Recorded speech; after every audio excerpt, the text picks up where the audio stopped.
half from scratch macaroni casserole. This recipe has 5 or less ingredients and is ready in 30 minutes. Top 2 cups of frozen vegetables with boiling water in a measuring cup. Drain and then chop as fine as you like. I really like when the veggies are really fine and blend really nicely into the casserole. Oil an 8 by 8 inch casserole dish with a little bit of vegetable oil. Pour in the noodles from 1 box of boxed mac and cheese.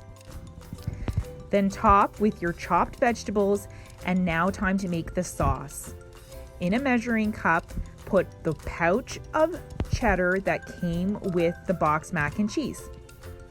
At this stage, you can add the optional bean puree, which you'll see at the end of the video, a half a cup of shredded cheese, and fill up to the 2-cup mark.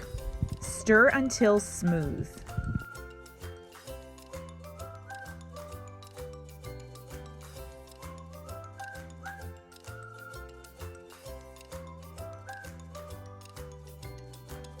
Pour that onto the noodle mixture.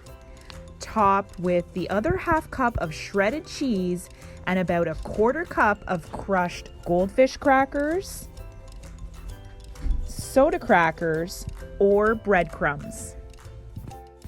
Place in a preheated oven at 350 degrees for about 30 minutes or until the noodles are tender and the top is golden brown.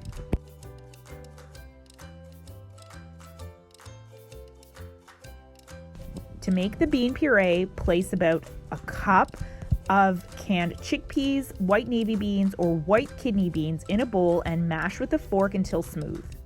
So easy and so good.